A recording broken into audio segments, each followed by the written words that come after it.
I think one of the most important things they taught me was that everybody has value, and that sometimes it doesn't show right at first, but you can always find something good in everybody. That was the most important thing, I think. And then the other was that your reputation is your responsibility, and you're the only one that can take it away from you.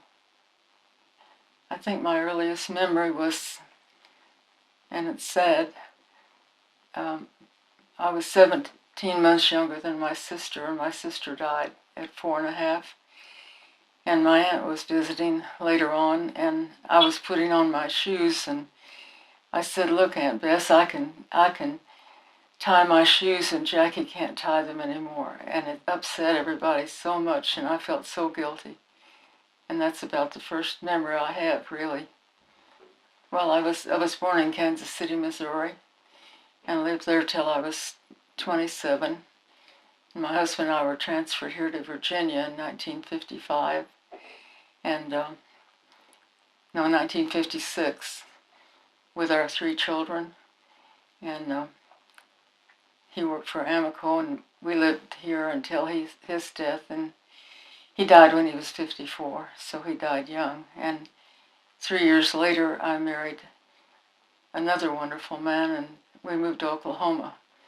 And that was wonderful to go back to the Midwest. I had a lot of friends in the Midwest, and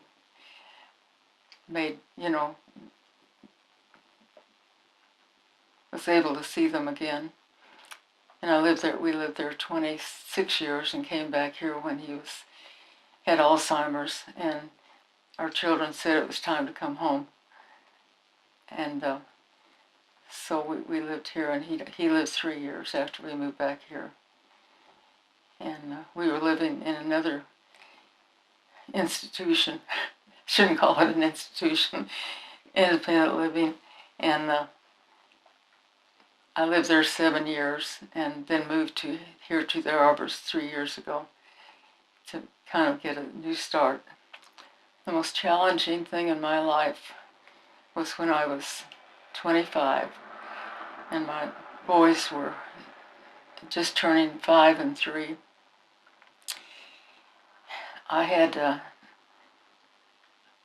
I was legally blind in my right eye then. I went to bed one night, and I got up, and I had no central vision.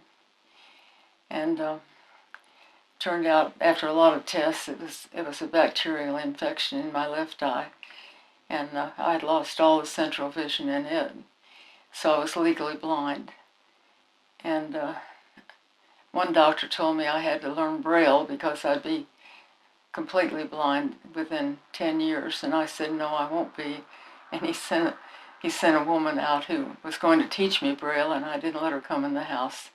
I don't think I've ever been as ugly before. I said, "I'm not going to need it," and I was determined I wouldn't. And so, with lots and lots of help from good doctors and good therapists, my right eye came back to 20/30.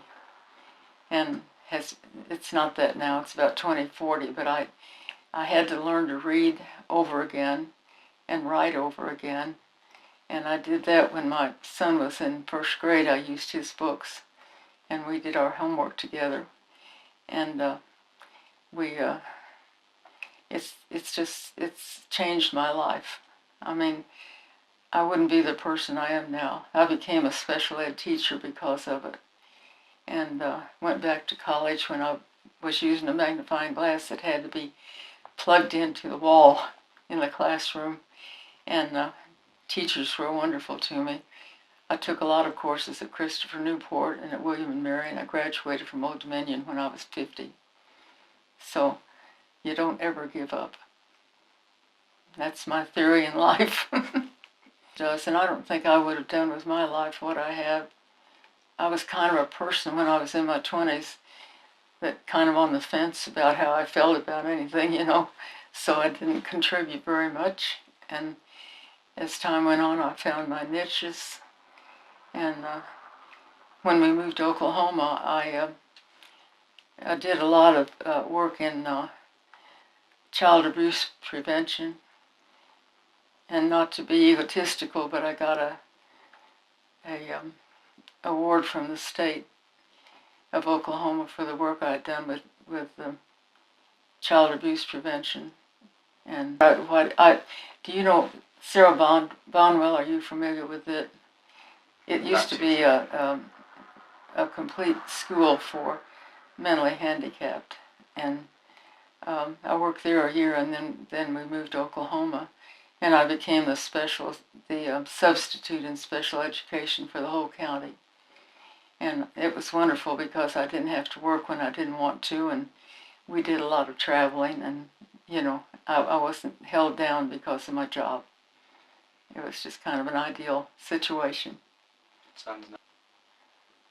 When I lost my son, he died very suddenly from a stroke, and that was a terrible blow.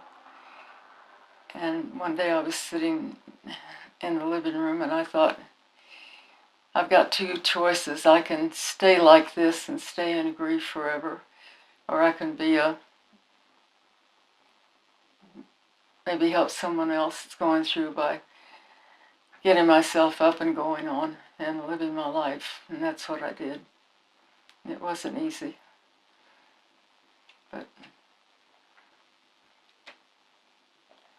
and I think because of things that happen to you in your life, if